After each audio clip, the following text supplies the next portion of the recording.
السلام عليكم ورحمة الله تعالى وبركاته.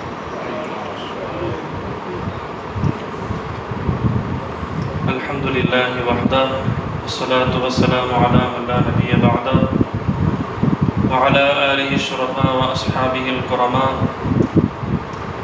نحمده ونستعينه ونستغفره ونؤمن به ونتوكل عليه ونعوذ بالله من شرور أنفسنا ومن سيئات أعمالنا. من يهده الله فلا مضل له ومن يضلل فلا هادي له ونشهد أن لا إله إلا الله وحده لا شريك له ونشهد أن سيدنا ومولانا محمدا عبده ورسوله. أما بعد، قال الله تعالى في القرآن الكريم والفرقان الحميد: فأعوذ بالله من الشيطان الرجيم. بسم الله الرحمن الرحيم. وكذلك جعلناكم أمة وسطا لتكونوا شهداء على الناس ويكون الرسول عليكم شهيدا. صدق الله العظيم. رب اشرح لي صدري ويسر لي أمري واحلل عقدة من لساني يفقهوا قولي. اللهم ألهمنا مراشد أمورنا وأعذنا من شرور أنفسنا ومن سيئات أعمالنا. سبحانك لا علم لنا إلا ما علمتنا إنك أنت العليم الحكيم. سبحانك لا فهم لنا إلا ما فهمتنا إنك أنت الجواد الكريم. اللهم صل على محمد في أول كلامنا، اللهم صل على محمد في أوسط كلامنا، اللهم صل على محمد في آخر كلامنا.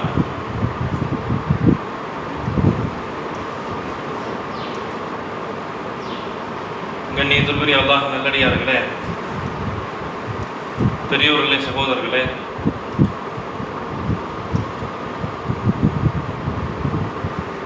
அல்லாஹ் தஆலாவுடைய மாபெரும் கிருபையினால் புனிதமிக்க ரபியுல் அவ்வல் மாதத்திலே ரசூலுல்லாஹி ஸல்லல்லாஹு அலைஹி வஸல்லம் அவர்கள் பிறந்த இந்த உன்னதமான ஒரு மாதத்தில் அல்லாஹ் தஆலா நம்மை எல்லாம் ஒன்று சேர்த்திருக்கின்றார்.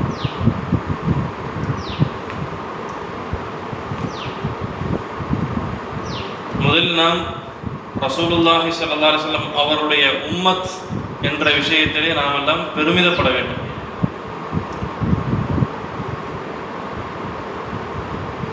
அல்லாஹ் தஆலா கோடிக்கணக்கான படைப்புகளை படைத்து அதிலே சிறந்த படைப்பாக மனிதனாக நம்மை படைத்து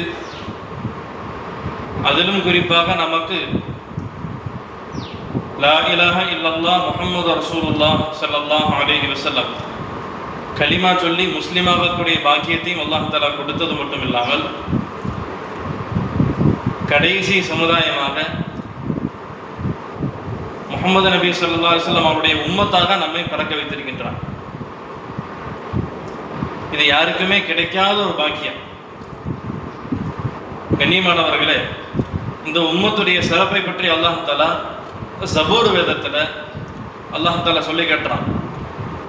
தாவூத் அலைஹிஸ்ஸலாமுக்கு ஜபூர் என்று சொல்லக்கூடிய வேதம் கொடுக்கப்பட்டுச்சு. அதில் அல்லாஹ் தஆலா சொல்லி காட்டுறான்: யா தாவூத் இன்னஹு சயஅதி மின் பஅதிக நபி இஸ்முஹு அஹ்மத் வ முஹம்மத் சாதிக் வ சய்யிதா. தாவூதே, உங்களுக்கு பின்னாடி ஒரு நபி வருவாங்க. அவங்களுக்கு பேர் என்ன தெரியுமா? அஹ்மது, முஹம்மது, உண்மை பேசக்கூடியவர், ஈருலக தலைவர்.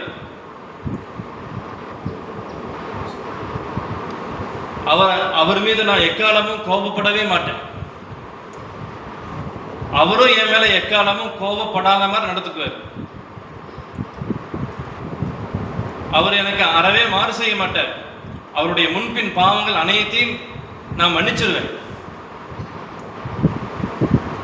அவர் மட்டும் இல்லை, அவருடைய சமுதாயம் எப்படிப்பட்ட சமுதாயம் தெரியுமா? இதுவரைக்கும் எத்தனை நபிமார்கள் வந்தாங்களோ அவங்களுக்கு எத்தனை ஃபர்துகள், கட்டாய கடமைகளை கொடுக்கப்பட்டுச்சோ, உபரியான நஃபில் வணக்கங்கள் கொடுக்கப்பட்டுச்சோ, அதெல்லாம் அவங்களுடைய சமுதாயத்துக்கு நான் கொடுப்பேன். நபிமார்களுக்கு ஃபர்லாக்கின விஷயத்தை இந்த உம்மத்துக்கு அல்லாஹ் தஆலா ஃபர்லாக்கி இருக்கிறான்.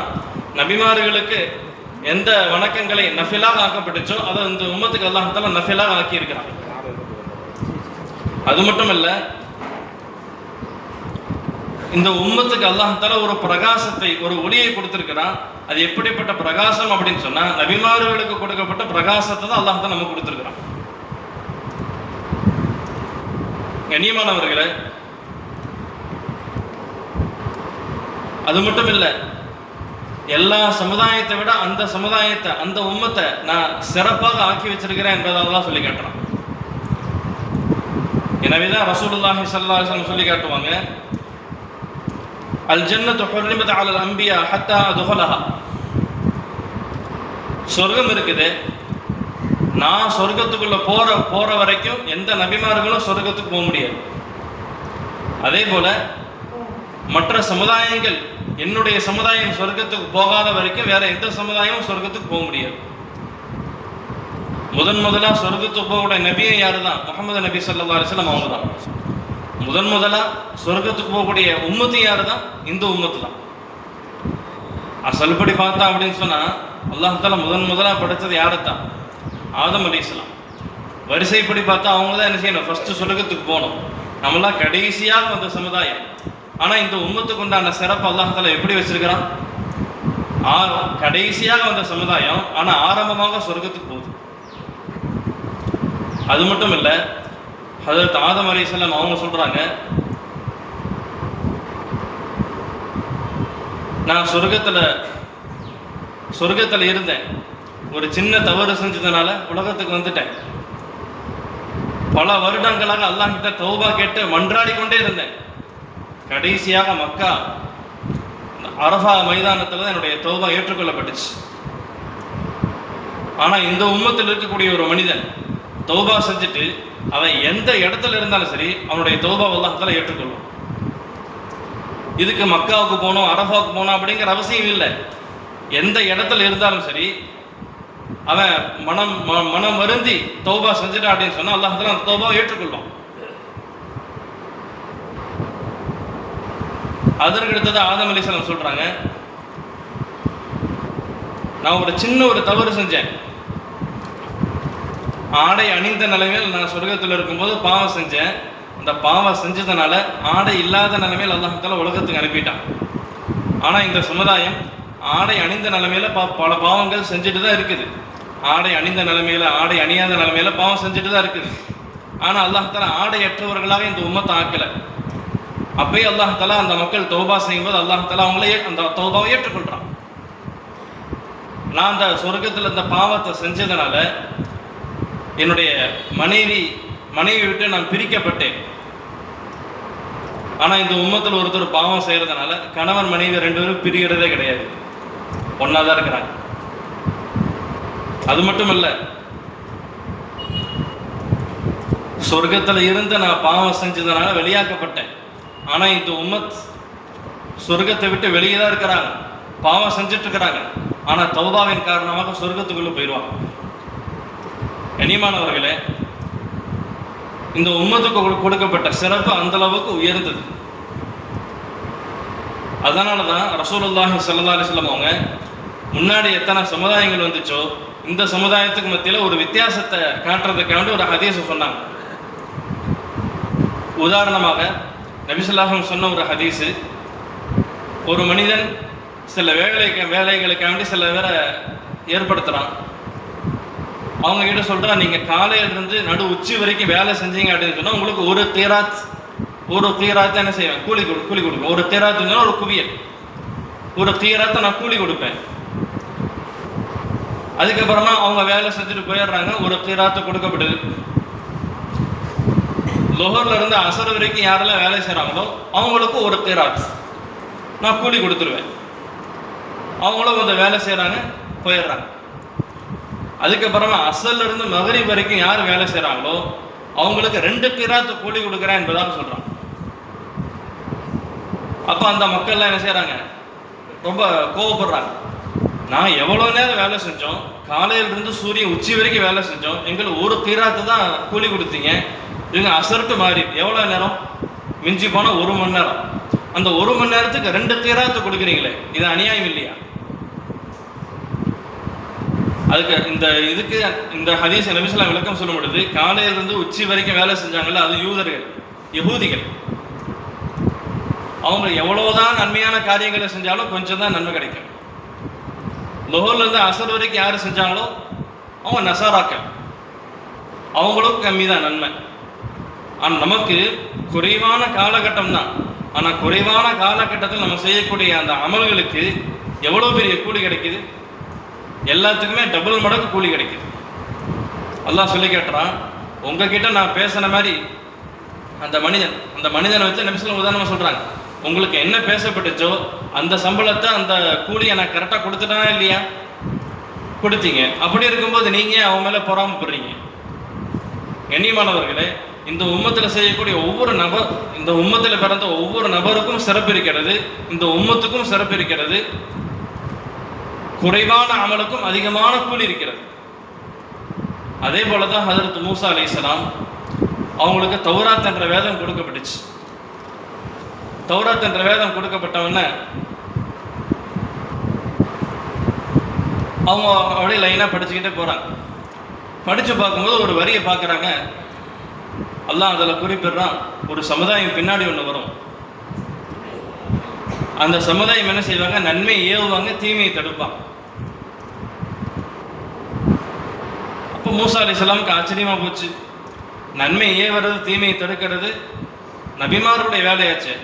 ஒரு சமுதாயம் அது செய்கிறாங்கன்னு சொன்னால் அது எவ்வளோ பெரிய உன்னதமான சமுதாயமாக இருக்கும். அப்போ அல்லாஹ் கிட்ட கேட்குறாங்க, அல்லாஹும்ம ரப்பி ஜஅல்ஹும் உம்மத்தி, யா அல்லாஹ் அவர்களை என்னுடைய சமுதாயமாக நீ ஆக்கிரு. யார் நன்மையவே தீமையை தடுப்பாங்களோ அவங்கள என்னுடைய சமுதாயமாக ஆக்கிரு என்பதாக துவா செய்கிறாங்க. இப்போ அல்லாஹ் சொன்னா, இல்லை, தில்க உம்மத்து முஹம்மதின் ஸல்லல்லாஹு அலைஹி வஸல்லம், அது உங்களுடைய சமுதாயம் இல்லை, பின்னாடி ஒரு சமுதாயம் வருது, நபி ஸல்லல்லாஹுடைய உம்மத்து என்பதாக அல்லாஹ் சொல்லி கேட்டான். அப்படியா, சரி. ரெண்டாவதாக அடுத்த வரி பார்க்குறாங்க. அதில் வருது, ஒரு சமுதாயம் கடைசி காலகட்டத்தில் உலகத்துக்கு வரும், ஆனால் சொர்க்கத்துக்கு ஆரம்பமாகவே போயிடும். சொர்க்கத்துக்கு ஆரம்பமாகவே போயிடும். இதை பார்த்தாலும் இன்னும் ஆச்சரியமாக போயிடுச்சு. யா அல்லாஹ் இவங்களை என்னுடைய சமுதாயம்னு ஆக்கிடு. அப்போ அல்லாஹ் சொன்னா, இல்லை, தில்க உம்மத்து முஹம்மதின் ஸல்லல்லாஹு அலைஹி வஸல்லம், இது உங்கள் சமுதாயம் இல்லை, இது நபி ஸல்லல்லாஹு அலைஹி வஸல்லம் சமுதாயம் என்பதாக அல்லாஹ் சொல்லி கேட்டான். அப்படியா, சரி. அடுத்த 3வது லைன் படிக்கிறாங்க. அதில் போட்டிருந்துச்சு, அந்த சமுதாயத்துக்கு ஒரு வேதம் கொடுக்கப்படும். அந்த சமுதாயத்தில் அதிகமான பேர் அந்த வேதத்தை மனப்பாடம் பண்ணுவாங்க. அந்த நேரத்தில் தௌராத் வேதம் இருக்குது. தௌராத் வேதத்தை மொத்தமாக மனப்பாடம் செஞ்சது விரல் விட்டு எண்ணக்கூடிய ஒரு சில பேர் தான். ஆனால் சமுதாயத்தில் அதிகமான பேர் அந்த வேதத்தை மனப்பாடம் செய்வாங்க அப்படின்னு சொன்னால் எவ்வளோ பெரிய உன்னதமான ஒரு சமுதாயமாக இருக்கும். திரும்ப கேட்டாங்க, யா அல்லாஹ் அவங்கள என்னுடைய சமுதாயம்னு ஆக்கிடு. அப்போ அல்லாஹ் சொன்னா, இல்லை இல்லை, தில்க உம்மத்து முஹம்மதின் ஸல்லல்லாஹு அலைஹி வஸல்லம், அது பின்னாடி வரக்கூடிய நபி ஸல்லல்லாஹு அலைஹி வஸல்லம் சமுதாயம் என்பதாக அல்லாஹ் சொல்லி காட்டினான். அதுக்கப்புறமா மூசா அலைஹிஸ்ஸலாம் திரும்ப அடுத்த லைன் பார்த்தாங்க. அதில் போட்டிருந்துச்சு, பின்னாடி வரக்கூடிய ஒரு சமுதாயம் அவங்களுக்கு கொடுக்கப்பட்ட வேதத்தையும் நம்புவாங்க, அவங்களுக்கு முன்னாடி கொடுக்கப்பட்ட வேதத்தையும் பரிபூர்ணமாக நம்புவாங்க. யா அல்லாஹ் இவங்களையாவது என்னுடைய சமுதாயமாக ஆக்கிரு. அப்போ அல்லாஹ் சொல்லுவான், இல்லை, தில்க உம்மத்து முஹம்மதின் ஸல்லல்லாஹு அலைஹி வஸல்லம், அது பின்னாடி வரக்கூடிய நபி ஸல்லல்லாஹுடைய சமுதாயம் என்பதாக அல்லாஹ் சொல்லி காட்டுறான். திரும்ப மூசா அலைஹிஸ்ஸலாம் திரும்ப அடுத்த லைன் பார்க்குறாங்க. பின்னாடி ஒரு சமுதாயம் வரும், அவங்க ஜகாத்து கொடுப்பாங்க. அந்த ஜகாத்துடைய பொருள் இருக்கு, அவங்களுக்கு மத்தியில பிரித்து கொடுக்கப்படும். இப்போ நம்ம ஜகாத்து கொடுக்குறோம், சதகா கொடுக்குறோம் அப்படின்னு சொன்னால் நம்மள இருக்கக்கூடிய ஏழைகளுக்கு என்ன செய்கிறோம்? பங்கு போட்டு கொடுக்குறோம். அதுதான் இந்த உம்மத்துக்கு. ஆனால் முன்னாடி உள்ள சமுதாயத்துக்கு எப்படி இருந்துச்சு அப்படின்னு சொன்னால், ஜகாத்து அப்படின்னு சொன்னால் அந்த ஜகாத்துடைய பொருள் என்ன செய்யணும்? ஒரு இடத்துல கொண்டு போய் குவிச்சு வச்சிடணும். வானத்தில் நெருப்பு வந்துடும். நெருப்பு அதை கரிச்சிடும். அது கரிஞ்சு போச்சு அப்படின்னு சொன்னால் அந்த ஜகாத்து கபூலாயிருச்சு, ஏற்றுக்கொள்ளப்பட்டுச்சு என்பதாக அர்த்தம். வானத்திலேருந்து நெருப்பு கரிக்கலை அப்படின்னு சொன்னால் அந்த ஜகாத்தில் ஏதோ குறை இருக்குது என்பதாக சொல்லி அப்படியே விட்டுருவாங்க. அந்த ஜகாத்துடைய பொருளை யாருமே யூஸ் பண்ண மாட்டாங்க. அதை விலங்குகள், மிருகங்கள் இதெல்லாம் என்ன செஞ்சிடும்? சாப்பிட்டு முடிச்சிடும். இதுதான் முன்னாடி உள்ள சமுதாயத்துக்கு இது ஜகாத்துடைய முறை. ஆனால் நமக்கு அல்லாஹ் தஆலா ஜகாத்து சதகாவை எப்படி கொடுத்துருக்குறான்? நம்ம ஜகாத்தை கொடுக்குறோம், அதன் மூலமாக மற்ற மக்களுக்கு பிரயோஜனமாக இருக்குது. ஏழை மக்கள் பிரயோஜனம் அடைகிறாங்க. இந்த விஷயத்தை தௌராத் வேதத்தில் பார்த்தோன்னே திரும்ப மூசா அலைஹிஸ்ஸலாம் கேட்டாங்க, யா அல்லாஹ் அந்த சமுதாயமாக என்னுடைய ஆக்கிரு. அப்போ அல்லாஹ் தஆலா திரும்பவும் சொன்னான், தில்க உம்மத்து முஹம்மதின் ஸல்லல்லாஹு அலைஹி வஸல்லம், அவங்க கடைசியாக வரக்கூடிய ரசூலுல்லாஹி ஸல்லல்லாஹு அலைஹி வஸல்லம் அவங்களுடைய உம்மத்து தான் என்பதாக அல்லாஹ் சொல்லி காட்டுறான். அப்போ திரும்ப அடுத்த வரி பார்த்தாங்க, அதில் போட்டிருந்துச்சு, பொதுவாக நபிமார்களுக்கு சிபாரிசு செய்யக்கூடிய ஒரு உரிமை கொடுக்கப்படும். எல்லா நபிமார்களுக்கும் சிபாரிசு செய்யக்கூடிய உரிமை இருக்குது. ஆனால் அந்த லைனில் என்ன போட்டுருச்சுன்னா, அந்த உம்மத்தில் சில பேர் என்ன செய்வாங்க, மற்ற மக்களுக்காண்டி சிபாரிசு செய்வாங்க, ஷஃபாத்து செய்வாங்க. நபிமார்களுக்கு தான் ஷஃபாத் என்ற சொல்லக்கூடிய உரிமை இருக்கு, கேள்விப்பட்டிருக்கிறோம். ஆனால் அந்த உம்மத்தில் சில பேர் ஷஃபாத்து செய்வாங்க, சிபாரிசு செய்வாங்கன்னு சொன்னால் அது எவ்வளோ பெரிய உயர்ந்த அந்தஸ்து உள்ளது. திரும்ப கேட்டாங்க, யா அல்லாஹ் இவங்களையாச்சும் என்னுடைய சமுதாயமாக ஆக்கிடு. அல்லாஹ் தஆலா திரும்ப சொன்னா, தில்க உம்மத்து முஹம்மதின் ஸல்லல்லாஹு அலைஹி வஸல்லம், அது பின்னாடி வரக்கூடிய ரசூலுல்லாஹி ஸல்லல்லாஹு அலைஹி வஸல்லம் உம்மத். இதெல்லாம் கேட்டவொன்னே இந்த ஹதீஸை ரிவாயத் செய்யக்கூடிய கதாதா ரலியல்லாஹு சொல்றாங்க, இதெல்லாம் கேட்டவொன்னே மூசா அலைஹிஸ்ஸலாமுக்கு ரொம்ப கோபம் வந்துடுச்சு, ரொம்ப கடுப்பாயிருச்சு. என்னடா இது, என்ன துவா செஞ்சாலும் கிடைக்க மாட்டேங்குது. உடனே அந்த ஏடுகளை தூக்கி போட்டு சொன்னாங்களா, யா அல்லாஹ் அந்த சமுதாயத்தை அந்த மக்களை என்னுடைய சமுதாயமாக ஆக்க முடியல, சரி என்னையாவது அந்த சமுதாயத்தில் பிறக்க வச்சிரு. அப்போ அல்லாஹ் சொன்னா, இல்லை நீங்களும் அந்த சமுதாயத்தில் என்ன செய்ய முடியாது, பிறக்க முடியாது. அப்போ கண்ணியமானவர்களை பாதுகாக்கும், அல்லாஹுக்கு அதிகமாக நன்றி செலுத்தணும். ஒரு நபி அல்லாஹ் கிட்ட துவா செஞ்சு ஏற்றுக்கொள்ளாத ஒரு விஷயத்தை அல்லாஹ் தஆலா நம்ம துவா செய்யாமே அல்லாஹ் தஆலா நம்ம இந்த உம்மத்தில் பிறக்க வச்சிருக்கோம். அப்போ இந்த உம்மத் எவ்வளோ உயர்ந்த உம்மத்தாக இருக்கணும். இந்த உம்மத்தை பற்றி அல்லாஹ் தஆலா குர்ஆன்ல 4 இடங்கள்ல ரொம்ப சிறப்புப்படுத்தி சொல்லி காட்டுறான். ஒன்று, குன்தும் ஹைர உம்மத்தின் உஹ்ரிஜத் லின்னாஸ் தஅமுரூன பில் மஅரூஃபி வ தன்ஹூன அனில் முன்கர், மக்களுக்காண்டி வெளியாக்கப்பட்ட உம்மத்தில் நீங்கள் சிறந்தவங்களாக ஆயிட்டீங்க, நீங்கள் தான் நன்மை ஏவுறீங்க, தீமையை தடுக்கிறீங்க, அல்லாஹ்வை ஈமான் கொள்றீங்க என்பதை அல்லாஹ் சொல்லி காட்டுறான். இன்னொரு ஆயத்து என்ன, அல்லாஹ் தஆலா சொல்லி காட்டுறான், வஜாஹிது ஃபில்லாஹி ஹக்க ஜிஹாதி ஹுவ ஜ்தபாக்கும், அல்லாஹ் உங்களை தேர்ந்தெடுத்தான். எப்படி ஒரு பழக்கடைக்கு போறா அப்படின்னு சொன்னா எல்லா பழத்தையும் வாரி போடுறது கிடையாது, ஒவ்வொன்றா பார்த்து நல்லா இருக்குதா, அழுகி போயிருக்குதா பார்த்து செலக்ட் பண்றோமா இல்லையா. அந்த மாதிரி இந்த உம்மத்தில் பிறக்க வைக்கிறக்காண்டி அல்லாஹ் தஆலா நம்ம ஒவ்வொருத்தரையும் செலக்ட் பண்ணி தான் இந்த உம்மத்தில் பிறக்க வச்சிருக்கான். ஹுவஜ் தபாக். அதுக்கப்புறம் அல்லாஹ் சொல்லி காட்டுறான், வகதாலிக ஜஅல்னாக்கும் உம்மத்தன் வஸதா, உங்களை நடுநிலைமையான சமுதாயமாக அல்லாஹ் தஆலா நாம் ஆக்கி இருக்கிறோம் என்பதாக சொல்லி காட்டுறான். எல்லாத்துலேயும் பார்த்தா நடுநிலைமை, அது இந்த உம்மத்துக்கு கொடுக்கப்பட்ட சிறப்பு. அல்லாஹ் தஆலா நம்ம மனிதனுக்கு உடலையும் கொடுத்துருக்கிறான், உயிரையும் கொடுத்துருக்கிறான். ரெண்டுமே சேர்ந்ததான் மனுஷன். வெறும் உடல் மட்டும் இருந்துச்சு அப்படின்னு சொன்னால் மனுஷன் இல்லை, ரூஹ் மட்டும் இருந்துச்சுன்னா அதுவும் மனுஷன் இல்லை. உடல் உயிர் ரெண்டுமே அவசியம். ரெண்டுமே சரிசமமான முறையில், நீதமான முறையில் என்ன செய்யணும், நல்ல முறையில் பாதுகாக்கணும். ஒருத்தர் உடலை மட்டும் நல்லா பார்த்துக்கிறாரு, ஆனால் ரூஹை சீர்திருத்தம் பண்ணுறதுக்கு எதுவுமே செய்யலை. அதையும் இஸ்லாம் விரும்பலை. ஒருத்தர் நான் சீர்திருத்தம் அடைகிறேன், நான் ரூஹை பக்குவப்படுத்தணும் என்பதாக சொல்லி முழுக்க ஆன்மீகம் அதிலேயே போயிடுறார், உடம்பை கவனிக்கிறதே இல்லை. அதையும் அல்லாஹ் தஆலா விரும்புறதில்லை. ரெண்டுமே என்ன செய்யணும், சரிசமமான முறையில் பார்க்கணும். இதுதான் இஸ்லாம் விரும்புது.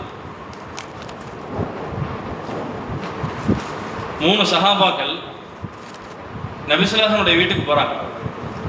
வீட்டுக்கு போய் நபி ஸல்லல்லாஹு அலைஹி வஸல்லம் இபாதத் எந்த அளவுக்கு இருக்குது கேட்டு தெரிஞ்சுக்கலாம் அப்படின்னு சொல்லி போகிறாங்க. காலையிலிருந்து இரவு வரைக்கும், இரவுலேருந்து காலை வரைக்கும் நபி ஸல்லல்லாஹு அலைஹி வஸல்லம் என்னென்ன செய்வாங்க இந்த விஷயத்தை கேட்டு தெரிஞ்சவொடனே அந்த 3 சஹாபாக்களுக்கும் ஏதோ நபி ஸல்லல்லாஹு அலைஹி வஸல்லம் உயர்ந்த அந்தஸ்தில் உள்ளவங்க, அவங்க பார்த்தா அவங்க செய்யக்கூடிய இபாதத்து அந்த 3 பேர்த்துக்கு ரொம்ப கம்மியாக தெரியுது. என்ன நினைக்கிறாங்க, அவங்க நபி அப்படிங்கிறதுனால அது செய்கிறாங்க. நம்ம நபி இல்லை, நம்ம சாதாரண மனிதர்கள் தான். ஆனால் நம்ம வந்து என்ன செய்யணும், அதிகமாகவே இபாதத் செய்யணும் என்பதாக சொல்லி ஒருத்தர் என்ன செய்கிறாரு, நான் கல்யாணமே பண்ணிக்க மாட்டேன் என்பதாக உறுதிமொழி எடுக்கிறார். இன்னொருத்தர் நான் இரவு ஃபுல்லாக தூங்கவே மாட்டேன் என்பதாக சொல்லி உறுதி எடுக்கிறார். இன்னொருத்தர் என்ன செய்கிறாரு, நான் தொடர்ந்து நோன்பு வச்சுக்கிட்டே இருப்பேன், நோன்பை விடவே மாட்டேன் என்பதாக சொல்லி உறுதிமொழி எடுக்கிறார். காலையில் நபி ஸல்லல்லாஹு அலைஹி வஸல்லம் கிட்ட இந்த செய்தி வருது. உடனே 3 பேர்த்தையும் கூப்பிட்டு சொன்னாங்க, பாருங்க, நான் நபியாக இருந்தால் கூட திருமணம் செஞ்சிருக்கிறேன், மனைவி கூட வாழ்கிறேன், மனைவி கூட வாழவும் செய்கிறேன், இரவு நேரத்தில் மனைவி கூட சந்தோஷமும் இருக்கிறேன், இபாதத்தும் செய்கிறேன். அதே போல் தொடர்ந்து நோன்பு வைக்கிறதா சொல்லி நீங்கள் உறுதிமொழி எடுத்துட்டீங்களே, நான் நோன்பு வைக்கிறேன், நோன்பு விடவும் செய்கிறேன். அது மட்டும் இல்லை, இரவு நான் தூங்கவும் செய்கிறேன், இபாதத்தும் செய்கிறேன். அப்போ உலகத்துக்கு நம்ம உடம்புக்கு தேவையான அந்த தேவைகளையும் பூர்த்தி செய்கிறத விட அல்லாஹ்வுடைய கட்டளைகளையும் பூர்த்தி செய்கிறதா என்னது ஷரியத் நமக்கு சொல்லிக் கொடுக்குது. எல்லா விஷயத்துலையும் நடுநிலைமை தான் ஷரியத் சொல்லி காட்டுது. எல்லா விஷயத்தையும் நடுநிலைமை. எந்த அளவுக்கு நடுநிலைமை அப்படின்னு சொன்னால், நம்முடைய கொள்கை கோட்பாடுகள் அது கூட நடுத்தரமாக தான் இருக்கும். யூதர்களை பாருங்க, யூதர்களை பொறுத்த வரைக்கும், நசாராக்களை பொறுத்த வரைக்கும் ஹஜரத் ஈசா அலைஹிஸ்ஸலாத்தை கடவுளைன்னு சொல்ல ஆரம்பிச்சிட்டாங்க. நபியாக அனுப்பப்பட்டவங்க கடவுளே சொல்ல ஆரம்பிச்சிட்டாங்க. அவங்களே இன்னொரு கூட்டம் என்ன சொன்னாங்க, இப்னுல்லா, அல்லாஹ்வுடைய குமாரன் என்றதாக சொல்ல ஆரம்பிச்சாங்க. ஆனால் அந்த யஹூதிகள் இருக்கிறாங்களே, அதே ஈசா அலைஹிஸ்ஸலாத்தை என்ன சொல்றாங்க, வலது ஸினா, விபச்சாரத்துக்கு பிறந்த நௌதுபில்லா சொன்னாங்க யஹூதிகள். கொள்கை கோட்பாடுகளே ஏற்றத்தாழ்வு. ஒருத்தன் பார்த்தா ரொம்ப தூக்கி வைக்கிறான், ஒருத்தன் பார்த்தா ரொம்ப இறக்கி வைக்கிறான். ஆனால் இந்த உம்மத்து தான் ஹஜரத் ஈசா அலைஹிஸ்ஸலாத்தை என்ன சொல்லுது, அல்லாஹ்விடமிருந்து வந்த உண்மையான தூதர். ஹஜரத் மரியம் அலைஹிஸ்ஸலாமுக்கு பிறந்த ஒரு மகன் என்பதாக அந்த ஈசா அலைஹிஸ்ஸலாத்தை பரிசுத்தப்படுத்துது. இதுதான் நம்முடைய கொள்கை கோட்பாடுகளே என்னது, நடுநிலைமை. அது மட்டும் இல்லை, நமக்கு நம்முடைய நபி ரசூலுல்லாஹி ஸல்லல்லாஹு அலைஹி வஸல்லம் அவங்களே நம்ம வந்து அதிகமாக என்ன செய்யலை, அல்லாஹ்வை விட அதிகமாக என்ன செய்யலை, தூக்கி வைக்கல, ரொம்ப இறக்கி வைக்கவும் இல்லை. அல்லாஹ்விடம் இருந்த உண்மையான தூதர். அப்துல்லாஹி வ ரசூலுஹு, கலிமாலே என்ன சொல்கிறோம், அஷ்ஹது அல்லா இலாஹ இல்லல்லாஹ் வ அஷ்ஹது அன் முஹம்மதன் அப்துஹு வ ரசூலுஹு, அல்லாஹ்வுடைய அடியாராகவும் திரு தூதருமாக இருக்கின்றார்கள் என்பதாக தான் நம்ம ஷஹாதத் கலிமாவே சொல்கிறோம். ஆனால் அந்த நபி மேலே நம்ம பிரிய வைக்கணும். எந்த அளவுக்கு பிரிய வைக்கணும் அப்படின்னு சொன்னால், ஹதீஸில் சொல்லப்பட்ட மாதிரி, லா யுமினு அஹதுக்கும் ஹத்தா அகூன அஹப்ப இலைஹி மின் வாலிதிஹி வ வலதிஹி வன்னாஸி அஜ்மஈன். உங்களில் ஒருத்தர் தன்னுடைய பெற்றோர்களை விட, தன்னுடைய பிள்ளைகளை விட, எல்லா மக்களை விட, எல்லாத்து மேலே பிரியம் இருக்கத்தான் செய்யும். அந்த எல்லாத்துடைய பிரியத்தை விட நபி ஸல்லல்லாஹு அலைஹி வஸல்லம் மேலே இருக்கக்கூடிய பிரியம் ரொம்ப அதிகமாக இருக்கு. அதிகமாக இல்லை அப்படின்னு சொன்னால் பரிபூர்ணமான முஃமினே இல்லை என்பதாக நபி ஸல்லல்லாஹு அலைஹி வஸல்லம் சொல்லிட்டாங்க. அப்போ கொள்கை கோட்பாடுகளில் நமக்கு என்ன சொல்லப்பட்டிருக்குது, அதில் நீதமான விஷயத்தை தான் சொல்லப்பட்டிருக்குது. இபாதத்தில் அமல்ல அதுலேயே என்ன தான் நமக்கு நடுத்தரமான விஷயம் தான் சொல்லப்பட்டிருக்குது. ஏன் இந்த உம்மத்தம் வசத்தா நடுத்தரமான ஒரு சமுதாயம், நடுநிலைமையான ஒரு சமுதாயம். யூதர்களை பொறுத்த வரைக்கும் இபாதத்தில் அமல்ல என்னென்ன செஞ்சாங்க, யூதர்கள் அவங்களுக்கு தௌராத் வேதம் கொடுக்கப்பட்டுச்சு. தௌராத் வேதத்தில் இருக்கக்கூடிய சட்டத்தை ஃபுல்லாக அவங்க தேவைக்கு தகுந்த மாதிரி மாற்றிக்குவாங்க. சில பேர் லஞ்சம் கொடுத்தாங்க அப்படின்னா சட்டத்தை மறைச்சிடுவாங்க. சில பேர் சில நேரத்தில் சட்டத்தை மாற்றி சொல்லுவாங்க. பணக்காரனுக்கு ஒரு சட்டம், ஏழைக்கு ஒரு சட்டம், இந்த மாதிரி மாற்றி சொல்லுவாங்க. ஆனால் ஷரியத்தில் குர்ஆனில் ஹதீஸில் என்னைக்காச்சும் மாற்றி சொல்லியிருக்கிறாங்களா? இன்னைக்கு கிடையாது. ஏன்? இது நடுநிலைமையான சமுதாயம். நசாராக்களை பொறுத்த வரைக்கும் அவங்க இபாதத்துக்காக வேண்டி என்ன செய்வாங்க, இபாதத்துக்காக வேண்டி துறவரத்தை மேற்கொள்வாங்க. துறவரம் இன்றைக்கும் சர்ச்சில் இருக்கக்கூடிய ஃபாதர்லாம் பல பேர் என்ன இல்லை, கல்யாணம் பண்ணுறதே இல்லை. ஆனால் நம்ம உம்மத்தில் அந்த மாதிரி கிடையாது. பள்ளியில் இருக்க இமாமெல்லாம் கல்யாணம் பண்ணக்கூடாது அப்படின்னு சொன்னால் என்ன வருது? கண்ணியமானவர்களே, ஆக யஹூதி நசராக்கள்கிட்ட இருக்கக்கூடிய இஃப்ராத்து தஃப்ரீத் என்னன்னா, தமிழில் சொல்ல மாட்டேங்குதுன்னா வச்சா குடுமி சரச்சா மொட்டை. ஒன்று அளவுக்கு அதிகமாக போவாங்க, இல்லாட்டி ரொம்ப டவுனில் போட்டு மிதிச்சிருவாங்க. கண்ணியமானவர்களே, இந்த சமுதாயம் இருக்குது, அக்காயித் என்று சொல்லக்கூடிய கொள்கை கோட்பாடுகள் எப்படி நடுநிலைமையாக இருக்குதோ அதே போல தான் இபாதத்து அமல்லையும் நடுநிலைமை. அதே போல தான் முஆஷரத் என்று சொல்லக்கூடிய சமூக வாழ்க்கை, இந்த சமூக வாழ்க்கையிலையும் இந்த நடுநிலைமை. எப்படி வேணால் சம்பாதிக்கலாம் அப்படின்னு சரியா சொல்லலை. உழைச்சி சம்பாதிங்க, ஹலாலான முறையில் சம்பாதிங்க. ஆனால் முன்னாடி உள்ள சமுதாயத்தில் கொலை செஞ்சு கொள்ளை அடித்து அடுத்தவன் ஹக்கை கெடுத்து அநியாயம் பண்ணி பெண்களை உயிரோடு புதைச்சி ஆண்கள் கணவன் மௌத்தாயிட்டா மனைவி உடன்கட்டை ஏறுறது, இல்லை அந்த மனைவிக்கு இதா இருக்கணும் அப்படின்னு சொன்னால் 1 வருஷம் இதா இருக்கணும். அந்த 1 வருஷம் இதாங்கிறது சாதாரணமானது இல்லை. அந்த கடைசியாக அந்த 1 வருஷம் முடிஞ்ச கடைசியாக அந்த பெண் நிர்வாணமாக என்ன செய்யணும், ஊர் ஃபுல்லாக சுற்றி வரணும். அப்போ தான் இந்த இதா முடியும். அந்த மாதிரிலாம் முன்னாடி உள்ள சமுதாயத்தில் இருந்துச்சு. ஆனால் அப்படியெல்லாம் இங்கே கிடையாது. எல்லாத்துலேயும் நடுத்தரமான ஒரு சமுதாயமாக அல்லாஹ் அவங்க ஆக்கி வச்சிருக்கிறான். அதே போல சம்பாதிக்கக்கூடிய விஷயத்திலையும் ஏமாத்தி சம்பாதிக்கிறது, மோசடி சம்பாதிக்கிறது, பொய் சொல்லி சம்பாதிக்கிறது கிடையாது. நேர்மையான முறையில் ஹலாலான முறையில் பொய் சொல்லாமல் சம்பாதிக்கணும், மோசடி செய்யாமல் சம்பாதிக்கணும். நபி ஸல்லல்லாஹு அலைஹி வஸல்லம் சொன்னாங்க, மன் கஷ்ஷ ஃபலைஸ மின்னா. நபி ஸல்லல்லாஹு அலைஹி வஸல்லம் ஒரு தடவை மார்க்கெட்டுக்கு போகும்போது ஒரு சஹாபி என்ன செஞ்சாங்க, தானிய குவியலை வச்சு வித்துட்டு இருந்தாங்க. அப்போது நபி ஸல்லல்லாஹு அலைஹி வஸல்லம் எதேச்சியாக தானிய குவியலுக்குள்ளே கையை விடுறாங்க. பார்த்தா ஈரமாக இருக்குது.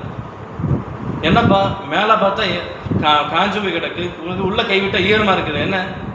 அப்போ அந்த மனிதர் சொல்கிறாரு, யாரை சொல்லலாம், நேற்று பேஞ்ச மழையில் நனைஞ்சு போச்சு, அதனால் ஈரமான தானியங்களை உள்ளே வச்சுட்டு காஞ்ச தானியங்கள் என்ன செஞ்சுட்டேன் மேலே வச்சு விற்கிறேன். அப்போ தான் சொன்னாங்க, மன் கஷ்ஷ ஃபலைஸ மின்னா, மன் கஷ்ஷ ஃபலைஸ மின்னா. யார் ஏமாற்றுவாரோ அவர் நம்மை சார்ந்தவர் அல்ல. அப்போ ஒவ்வொரு விஷயத்திலையும் இந்த உம்மத்து இருக்குது நடுத்தரமான ஒரு சமுதாயமாக அல்லாஹ் தஆலா ஆக்கி வச்சிருக்கிறான்.